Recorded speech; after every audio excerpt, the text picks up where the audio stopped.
അങ്ങനെ നമ്മുടെ ഓമനക്കുട്ടൻ ബിസിനസ് തുടങ്ങി. അതായത് എന്റെ വീഡിയോസ് കണ്ടിട്ട് ഓമനക്കുട്ടൻ കുറെ കാര്യങ്ങൾ അപ്ലൈ ചെയ്തിട്ടുണ്ട്.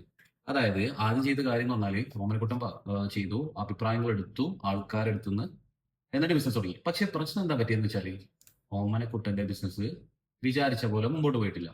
അപ്പൊ അതിലുള്ള പ്രശ്നം എന്താന്ന് വെച്ചാല് ഓമനക്കുട്ടൻ ആൾക്കാരോട് ചോദിച്ചു. എന്ത്?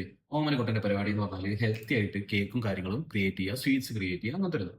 അപ്പൊ അങ്ങനത്തെ കുറെ സ്വീറ്റ്സും കേക്ക്സും ഓമനക്കുട്ടൻ തന്നെ ഉണ്ടാക്കി. കുറച്ച് വേറെ സപ്ലൈക്കാരുടെ നിന്ന് വാങ്ങിച്ചു. ഓക്കെ, ഹെൽത്തി ആയ കാര്യങ്ങൾ. പക്ഷേ ഉള്ള ഒരു പ്രശ്നം എന്താ പറ്റിയെന്ന് വെച്ചാല് അവസാനം ഓമനക്കുട്ടന്റെ ബിസിനസ് പാളി.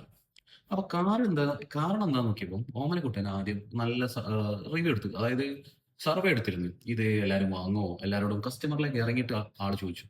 അപ്പൊ ചോദിച്ചപ്പോ ഒരു 50 ആൾക്കാരൊക്കെ ചോദിച്ചപ്പോ അതിൽ 48 പേരും പറഞ്ഞു, ആ നല്ല സാധനമാണ്, എന്തായാലും ഞാൻ വാങ്ങിക്കും, കാര്യങ്ങൾ ഇറക്കിയാൽ ഞാൻ വാങ്ങിക്കും.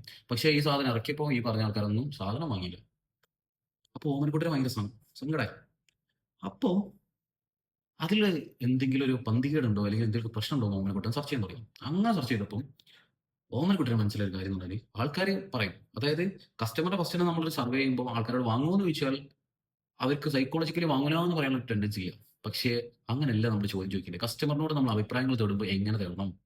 അപ്പോൾ ഓമനക്കുട്ടൻ ചിന്തിച്ചപ്പോൾ മനസ്സിലായി, റിസർച്ച് ചെയ്തപ്പോൾ മനസ്സിലായ ഒരു കാര്യം, നമ്മൾ കസ്റ്റമറിനോട് നമ്മളൊരു അഭിപ്രായം തേടുമ്പോൾ നമ്മൾ അവരോട് ചോദിക്കണം, നിങ്ങൾക്ക് മുമ്പ് ഇങ്ങനത്തെ ഒരു സിറ്റുവേഷൻ വന്നപ്പോൾ നിങ്ങൾ ഇങ്ങനത്തെ സാധനങ്ങൾ സ്വീകരിച്ചിരുന്നോ?